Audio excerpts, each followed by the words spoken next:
Hello. Hello, everyone. Hello, South by Southwest EDU. Woo! Yes. Wow, you all look wonderful. And a preschool teacher has entered the chat. And my students call me Ms. Monica. And honestly, I am here because of them. Because of children and families around the world.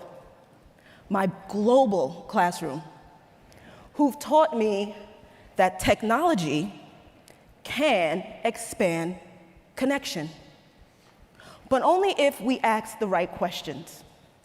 So today, we're going to reimagine early learning together. But before we dive in, because we're going to dive in, I want to start the way I start every lesson with my preschool students. Raise your hand if you know how to spell the word hello. See those hands go? Oh, the hands are going up. They're going up. It looks like the entire room pretty much knows how to spell hello. So that only means one thing.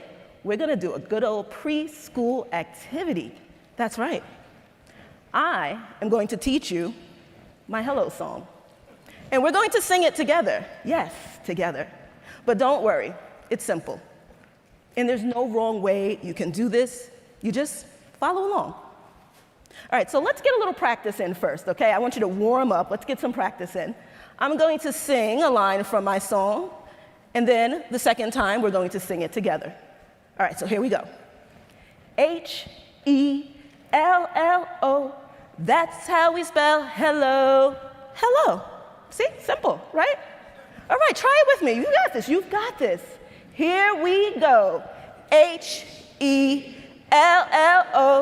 that's how we spell hello. Hello. Ooh, and you wave. Oh, they are ready.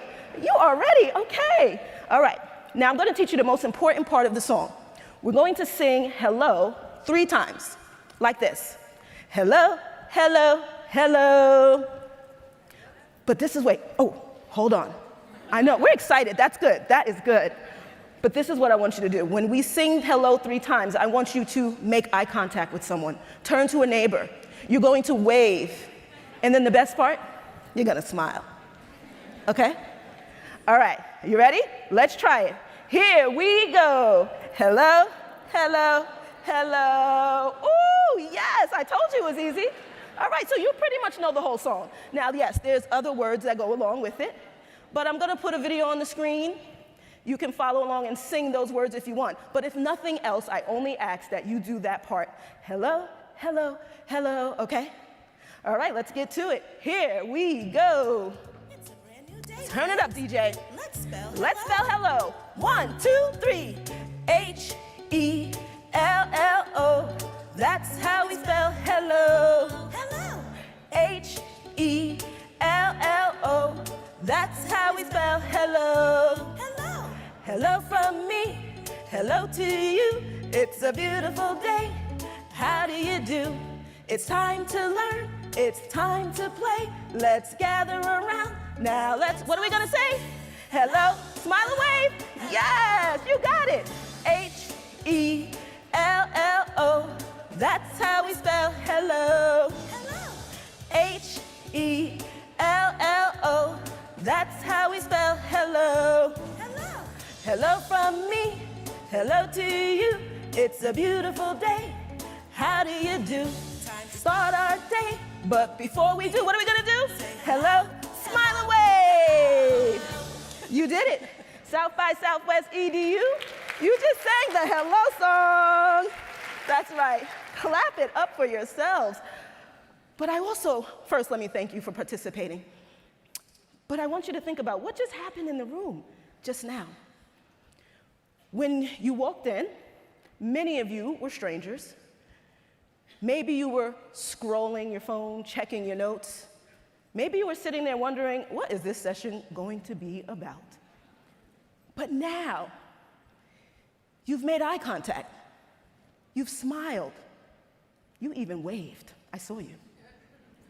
You connected. You connected. That feeling, that shift from isolation to acknowledgement, from being alone in a crowd to being seen. That's what our young learners need every single day. Connection. Say connection. Connection isn't just nice to have in early childhood education. Connection is the foundation. It is how children learn.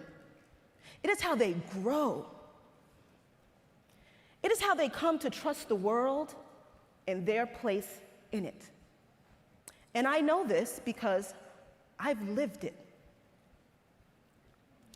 When I was 5 years old, that's me, I was a kindergartner in Queens, New York. In New York's in the house, let's go! I was a kindergartner in Queens, New York at 5 years old, and my brother was 9 years old. We were what people call latchkey kids. Both of our parents were professionals who worked long hours, and we went home to an empty house.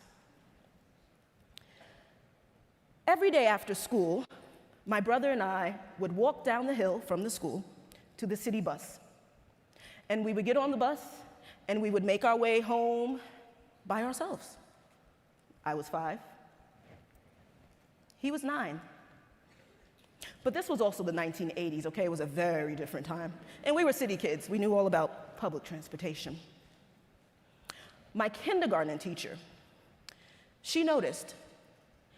She was impressed that we knew the routine and we knew how to navigate it on our own. But her nurturing spirit wouldn't let us do it by ourselves. So every day at the end of school, she would tell my brother, come down to Monica's classroom and you wait for me. You both wait for me. And so he did. And so we waited. Then she would walk with us down that same hill to the city bus stop, rolling her bike alongside us, because she was a bike rider. And we would talk and we would laugh, of course, talk about the day.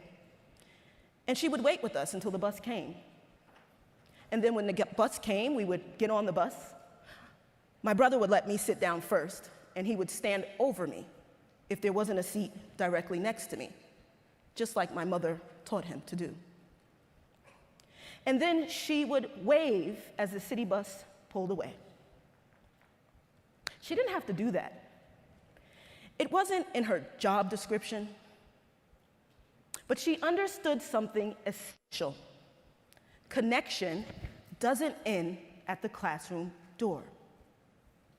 She saw 2 young children who needed someone to bridge the gap between school and home. That teacher changed my life, not because of what she taught me from a curriculum, but because she saw me. And she made me feel seen, safe, and connected. Today, as AI transforms education and technology and enters our earliest learning spaces, we are standing at a crossroads. The question before us isn't whether technology belongs in early childhood education. The question is, can we bring technology into these spaces in ways that expand connection the way my teacher did, not flatten it? That's what we're here to explore together. That kindergarten teacher I just told you about, she's one of the many reasons I became an educator, specifically an early childhood educator. I spent years in the preschool classroom as a special education early childhood teacher, and every single day, my work was guided by one fundamental question: where is the child right now, and what do they need next?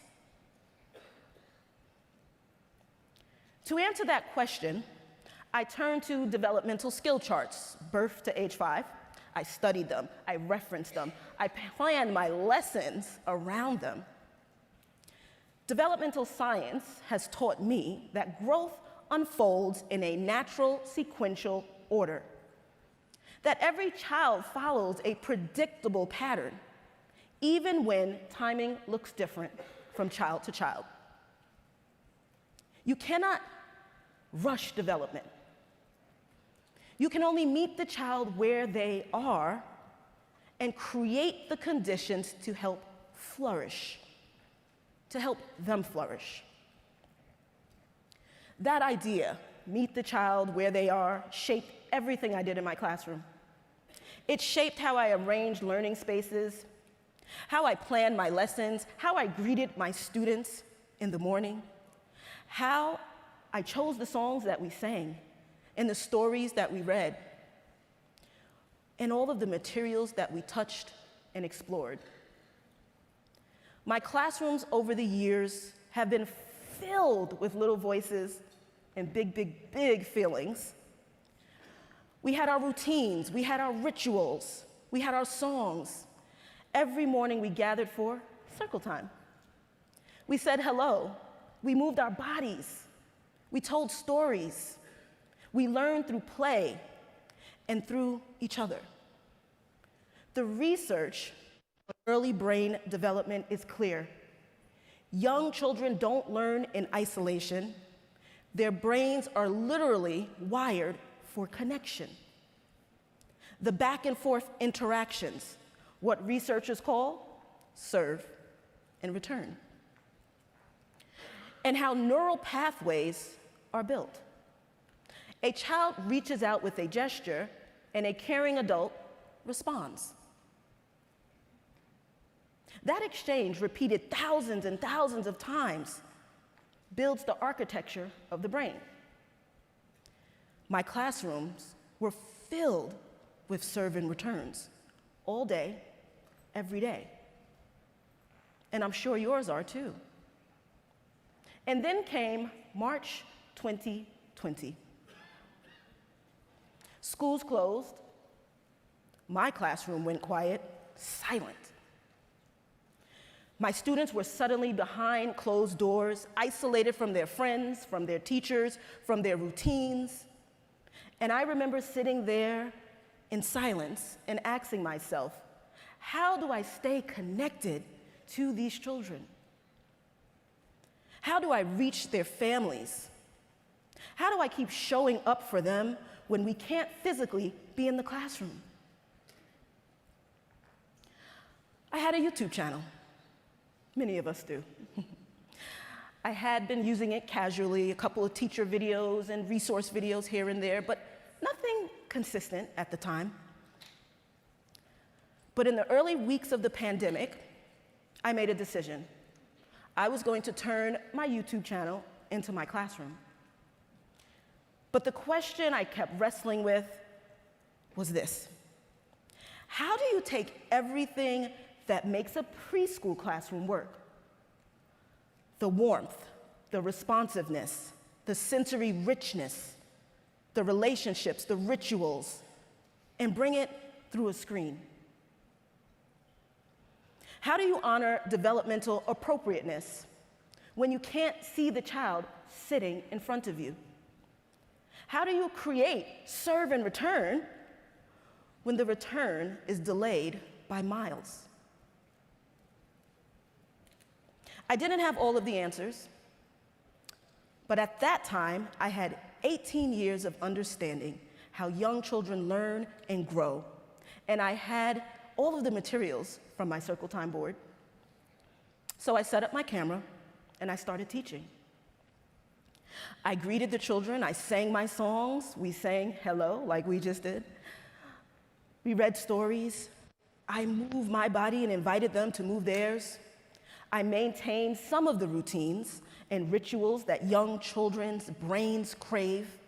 I showed up every day with warmth and consistency and joy because that's what the research tells us to do.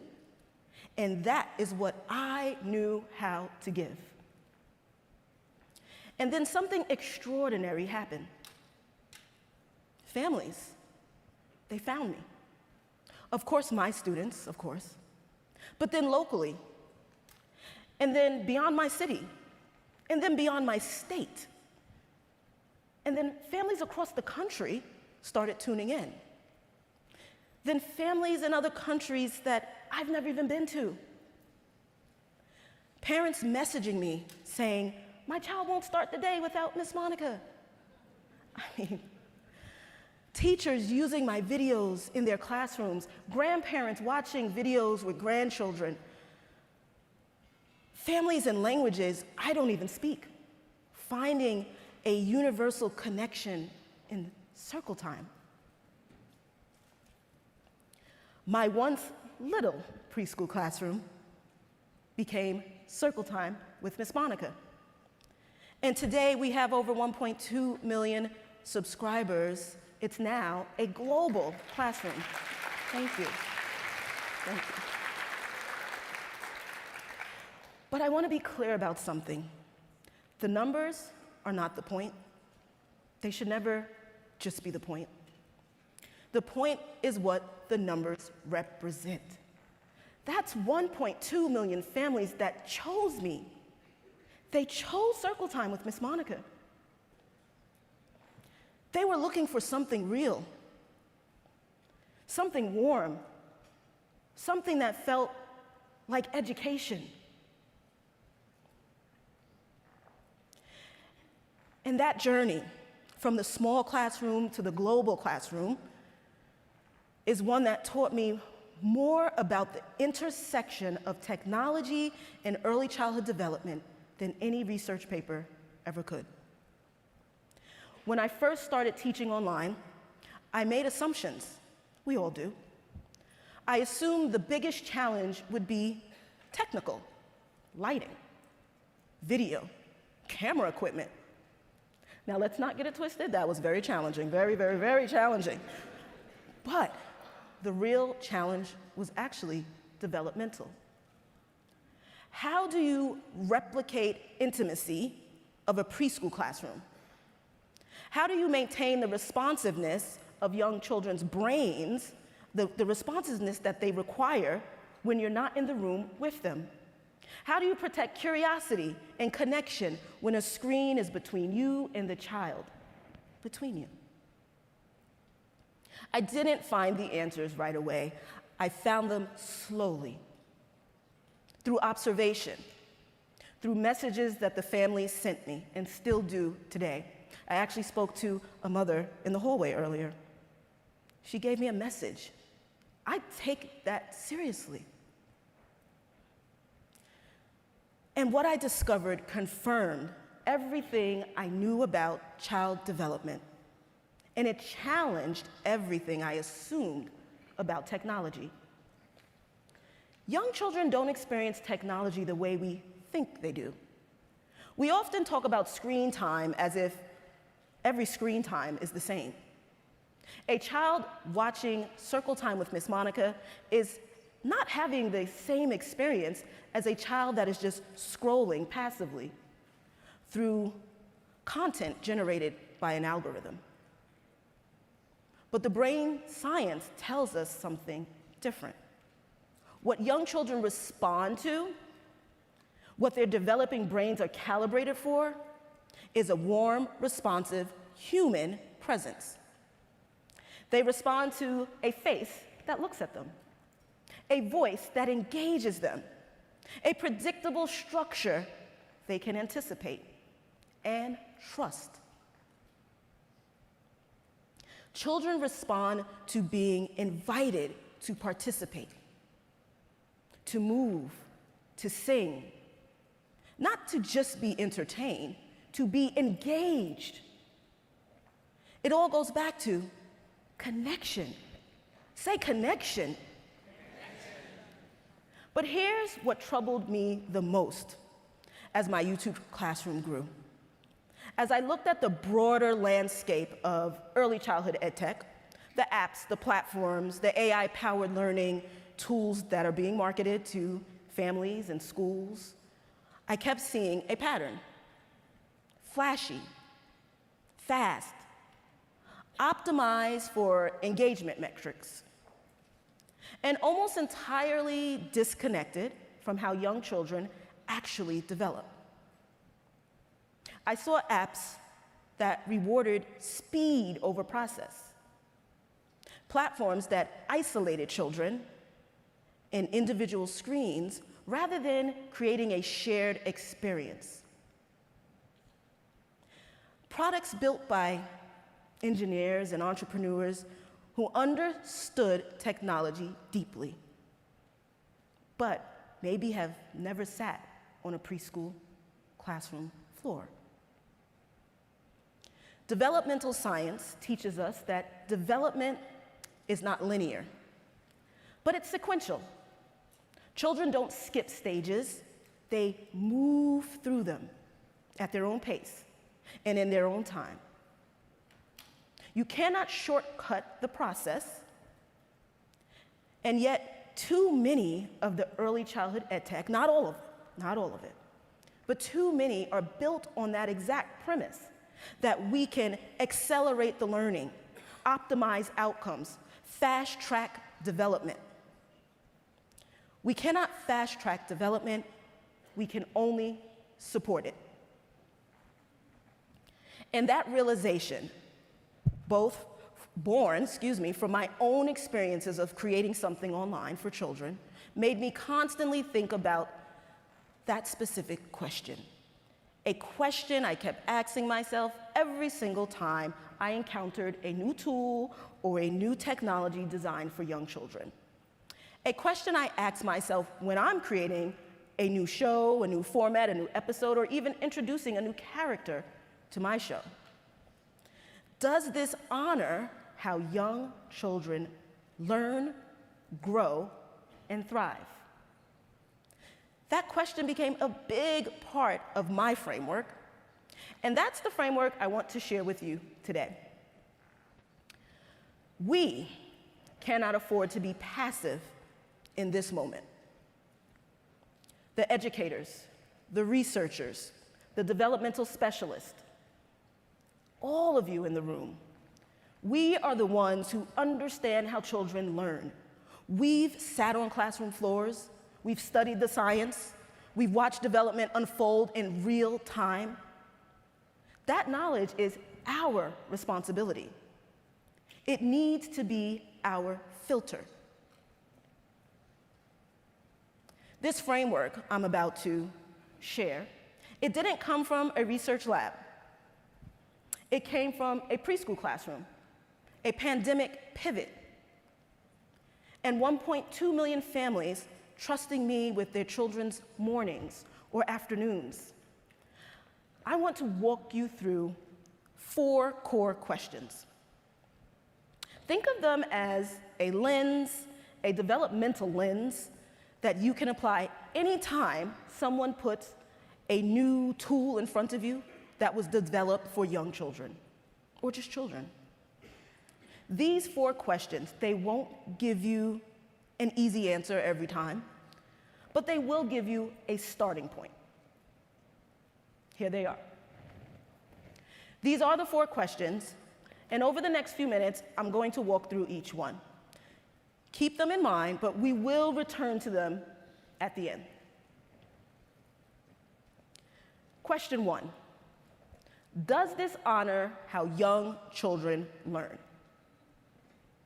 Young children learn through their bodies and senses, touching, moving, experimenting. The early brain is embodied. Neural pathways are built through physical experience, not passive input. And children learn through process, not product. A 3-year-old finger painting, they're not finger painting to make a masterpiece. They are experiencing cause and effect, and they usually love it. The moment we optimize for the correct answer or the completed level, we've missed the point. So I usually ask, is the child active or passive when using the tool? Is there room for them to explore and fail and try again? Does it feel like play or just a test? Question 2, does this support how children grow? Growth in early childhood is not just academic. We're talking about the whole child, cognitive, social, physical, language, all unfolding simultaneously each domain feeding the others. As a special education early childhood educator, I work with children whose profiles were complex. One domain significantly impacted, while the others were intact and thriving. What I learned is that you cannot isolate development. Support a child's social, emotional regulation and cognitive development will strengthen. Support physical development and language blossoms. So I ask again, does technology account for the whole child? Question 3. Number 3. Does this help young children thrive? Now, thriving is different from performing. We've gotten really good at measuring performance with test scores and assessments and benchmarks and all of the things, right? But it's thriving. Thriving is harder to measure and more important to actually protect. I'm asking about joy, agency, identity. Research on intrinsic motivation tells us that children who have genuine agency, real consequences, develop stronger executive function and deeper engagement. When a child works for a sticker, the brain learns to chase the reward. Intrinsic motivation builds something far more durable. And joy is not just nice to have. In early childhood, joy is a developmental signal. When a child is joyful, their brain is engaged. Their nervous system is regulated. Their attachment to learning is strengthening. The messages I receive most from parents aren't always about what their child has learned, but they love to tell me what their child has learned, they always do. But the most messages I receive usually tell me how their child feels. They were so happy when they sang the hello song. They smiled when you waved to them. They answered you when you asked a question on the screen. That's about feeling. That's about connection. Question 4. Does this protect curiosity and connection? I saved this one for last because it really holds all of the others together. Curiosity is the engine of learning, relentless, magnificent, and it's fragile. Research tells us it peaks in early childhood, and then it declines as children start to move through formal schooling. I see it all the time, all the time. Here's the key insight. Curiosity isn't satisfied by finding the answer. It's activated by not yet knowing. When we hand children the answers, we don't give them a chance to wonder. We short-circuit the process. And connection, we always come back to connection. Connection is not separate from learning. Connection is learning. A child who feels connected can take risk. They can explore. They can fail and they can try again and be okay with it. A child who feels disconnected may retreat and the learning will stop. My deepest hope is that Circle Time, my show, isn't the subscriber count only. It's whether somewhere in the world a child and a caregiver are sitting together and sharing a moment that they won't forget. That is what technology can do at its best. Not replace the relationship, extend it. This is why the 4th question really matters. The systems we build around children can nurture curiosity or slowly extinguish it. But guess what? We get to choose. So here they are again, the 4 questions. Your developmental lens. Does this honor how young children learn? Does this support how they grow? Does this help them thrive? Does this protect curiosity and connection? These questions won't always give you easy answers. Some technologies will pass on one and fail on the others. The framework isn't meant to give you a simple yes or no. It is meant to give you a language, a shared developmental language that you can bring into any conversation with developers, administrators, policymakers, and families. Because here's what I know. The people in this room understand child development. You have the knowledge. And in this moment, as AI transforms education, as technology floods our earliest learning spaces, the knowledge is actually not optional background information. It's the most important thing in the room. I want to tell you something that many of us may be taking some time to fully accept. Technology is not going anywhere. It's not going away.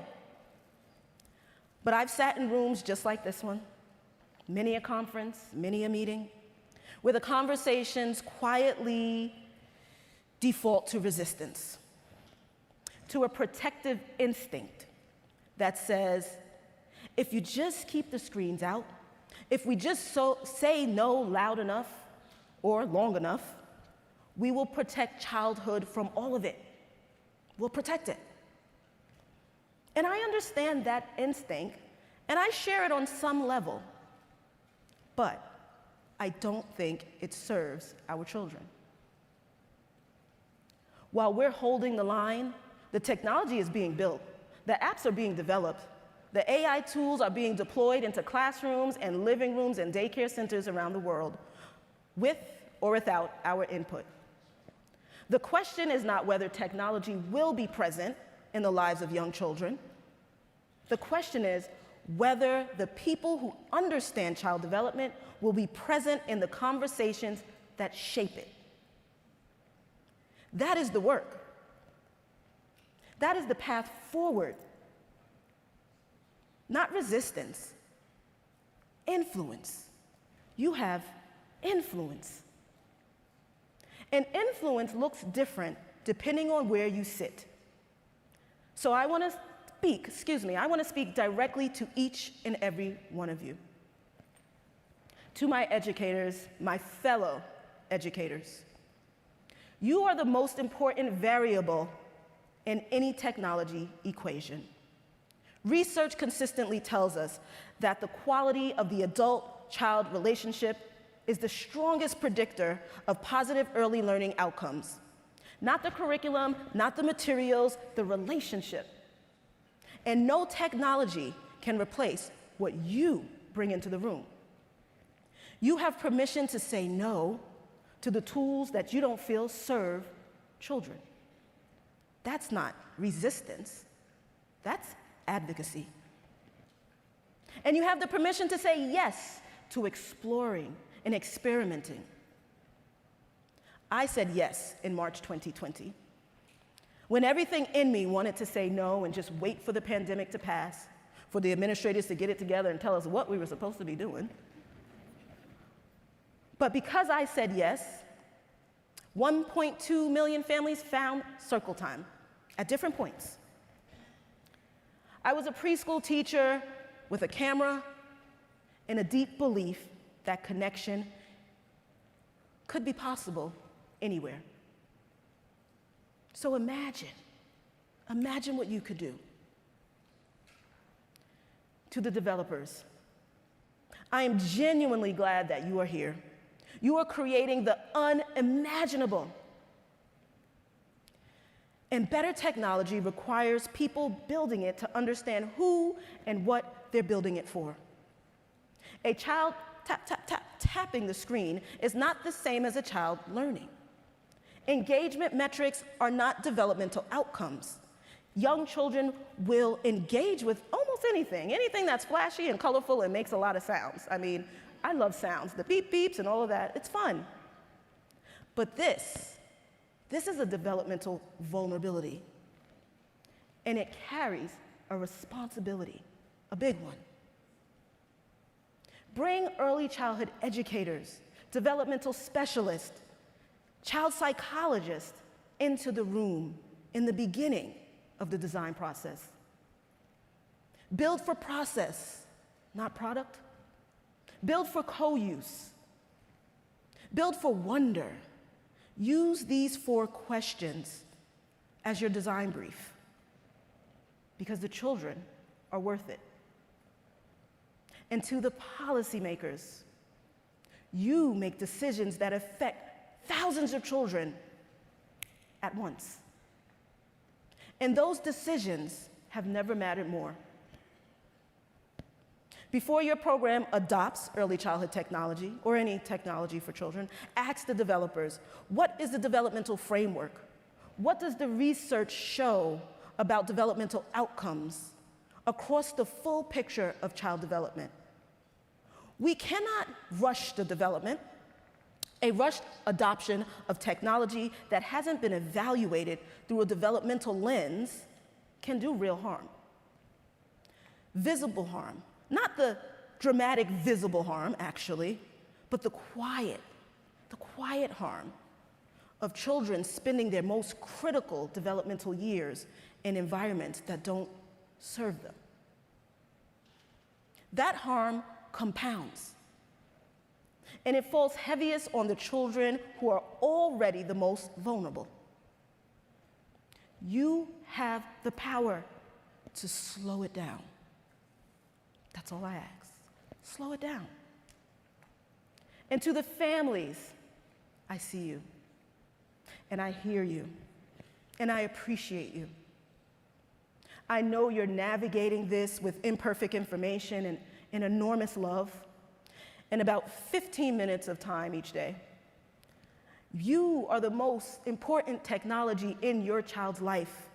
Your voice, your face, your presence, the serve and returns of your daily interactions, the questions you ask, the stories you tell, the songs you sing. That is building your child's brain in ways that no app can ever replicate. When you use technology with your young child, and you will, and that's okay, use it together when you can. Let technology be the doorway to conversation, not a substitute for it. Co-use isn't just more fun, it's actually more powerful. It's developmentally more powerful. Trust your instincts. You know your child. That knowledge is developmental wisdom. Honor it. We are not powerless in this moment. We are not passengers watching technology transform early childhood from the outside. We have the developmental science, decades of research on how young children learn and grow and thrive. We have the neuroscience of serve and return and co-regulation and secure attachment. We have the wisdom of generations of early childhood educators who understood long before the research told us that connection is the foundation of everything.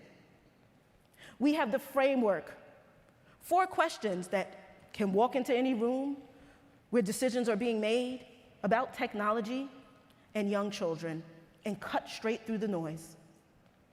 We have everything we need to navigate this well. But before we go, I want to take you back to that city bus stop.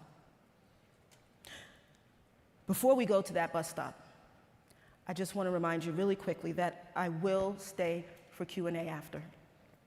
Okay? A little girl, 5 years old, standing next to her 9-year-old brother on a sidewalk, waiting for a New York City bus that would take them home. 2 children navigating a grown-up world with the tools that their parents had given them, and 1 teacher who refused to let them do it alone. She didn't have to walk us there. She didn't have to roll her bike alongside us and make us laugh. She didn't have to stand at the curb and wait for the bus to come. And she didn't have to watch as the bus pulled away and wave to us. Nobody asked her to. Nobody evaluated her on it.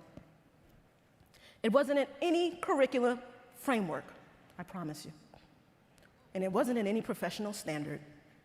She did it because she understood something that technology, no technology, has ever been able to replicate. And no algorithm will ever be able to optimize. She understood that a child who feels seen, truly accompanied, is a child who can face what comes next. That is connection. And that is the foundation of everything we do. I have spent my career trying to honor that truth in a preschool classroom with children whose developmental needs were complex and whose potential was limitless. With circle time every morning, the songs, the stories, the rituals that I told my students, you are safe, you are here, you belong here. We learn together. And in March 2020, when the world closed its doors, I tried to carry that truth through a screen, through a camera lens. Not knowing if it would work, not knowing if connection could survive the distance, not knowing that families and countries I had never visited would one day start their day with me. It turns out connection is more resilient than we give it credit for. It turns out that children around the world all need the same thing. They need to be greeted. They need to be seen. They need someone to show up when they look up and say, hello, hello, hello. We are living through an extraordinary moment in human history. Artificial intelligence is transforming every field it touches, and education is no exception. The tools being built right now, the platforms being deployed, the AI systems being integrated into learning spaces and environments, they will shape experiences of an entire generation of young children. The question before us isn't whether technology will be a part of early childhood. It will. The question is, what kind? Will it honor the body? Will it honor the whole child? Will it protect joy? Will it strengthen connection? That is what we're fighting for, not against technology, for the children using it. I think about my kindergarten teacher often. She never knew the reach of what she did. She was just a teacher with a bike and a caring spirit, like so many of you, and a conviction that 2 children whose loving parents were working don't have to walk to the bus stop alone, because a teacher was there. None of us know the reach of what we do, because you do so much. But you are building something. You are always building something. This afternoon, you walked into this room, many of you as strangers, and then we sang together. We laughed and we smiled, and you turned to someone and you waved. And just for a moment, in the middle of a conference, in the middle of your busy life, in the middle of this enormous conversation about technology and the future of education, you were connected. This is what I want you to carry out of this room today. Not just the framework, though I hope you'll use it. Not just the research, though I hope it serves you. but the felt experience. The felt experience. Connection is not a feature we can add to technology after the fact. It's not a metric we can optimize for. It is not a problem that artificial intelligence can solve. Connection is what makes us human, and it is what makes us, or makes early childhood rather, sacred. Our youngest learners are counting on us to remember that in every classroom. Remember that in every boardroom, in every policy meeting, in every design sprint. And remember that in every ordinary morning when a child looks up and needs to know that someone sees them. See them. See them. See them. That is the work. Thank you.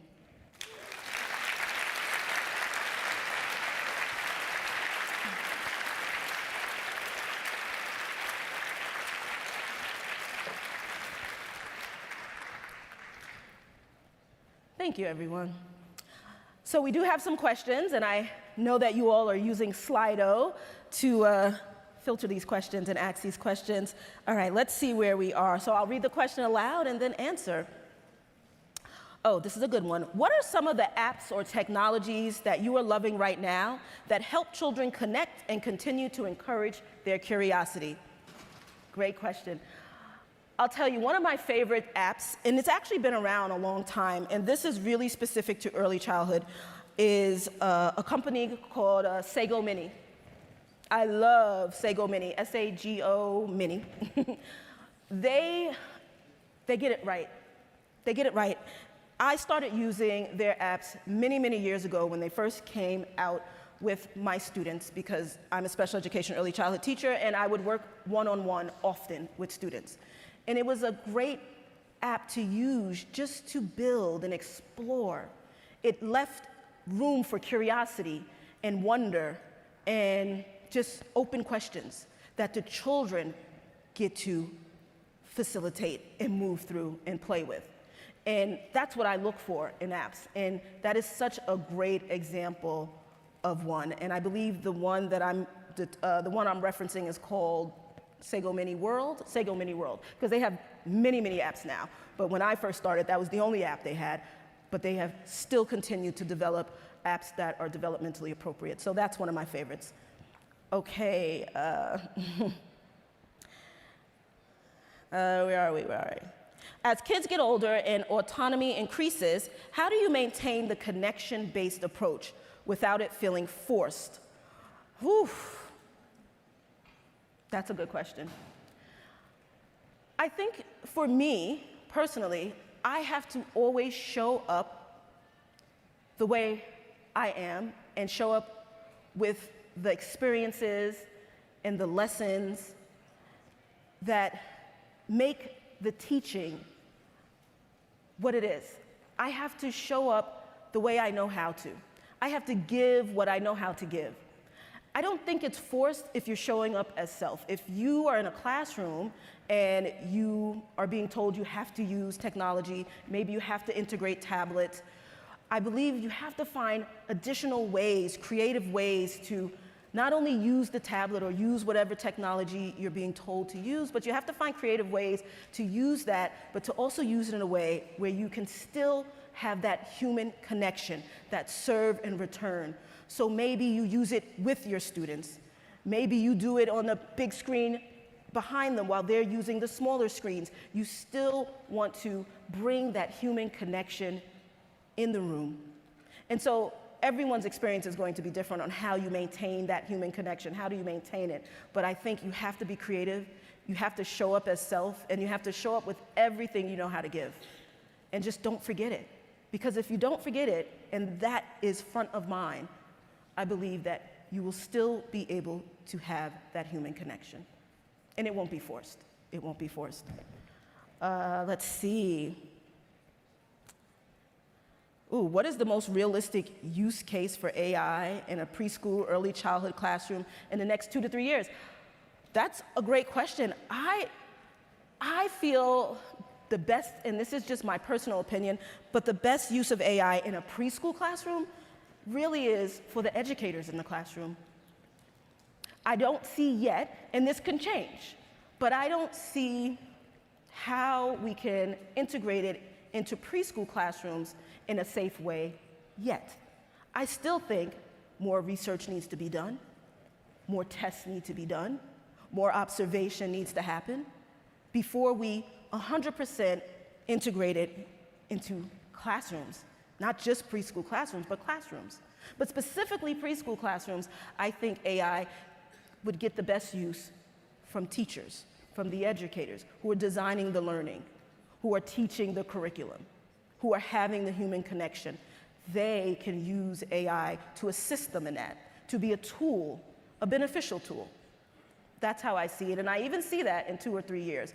But, of course, things change very quickly. So we'll see, and I will definitely be on the lookout for that. Okay. What role do you have now in education after being a virtual educator? Do you continue to teach in person, or have you switched your platform online? Okay. I still teach, yes. I don't teach in person. I did resign from my teaching position in New York City in August of 2020 because my YouTube classroom started to grow so quickly, and I really had to make a decision. I couldn't do both full time. So I 100% am an entrepreneur, but I am still an educator. Yes, I have my show, but I also have a program called Preschool Explorers, which is an online learning space for children, and I teach private lessons through there.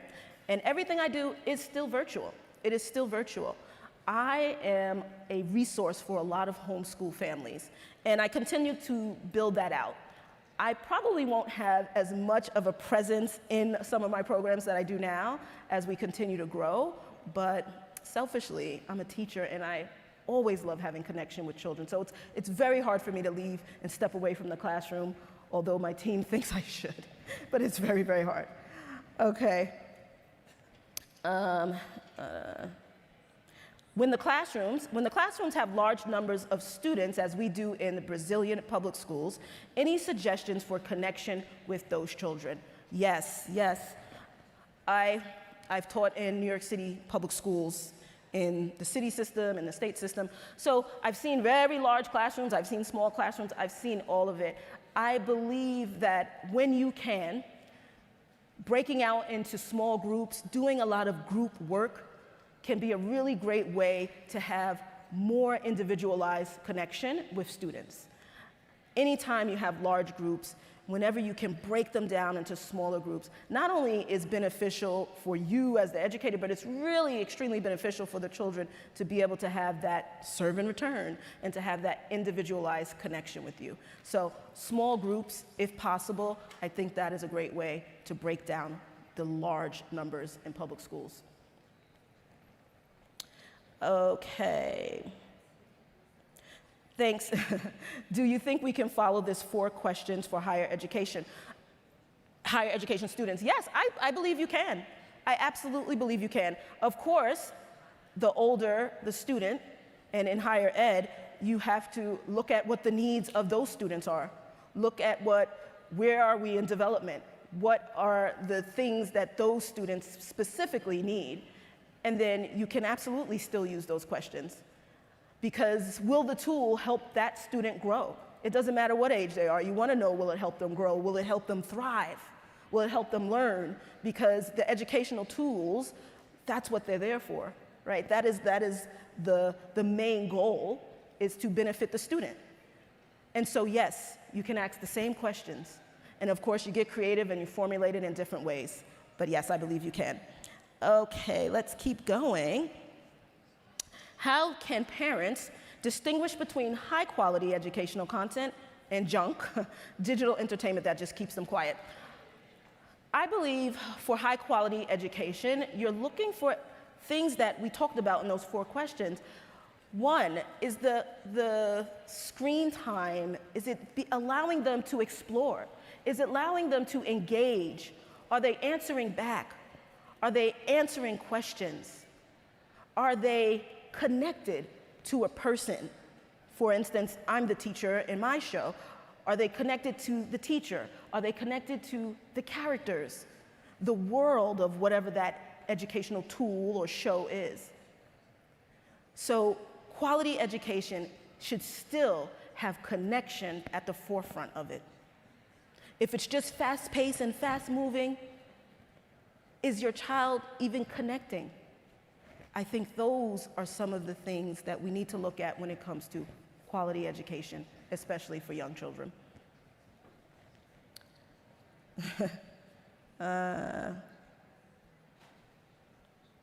Many children today are growing up with both physical and digital spaces, yes.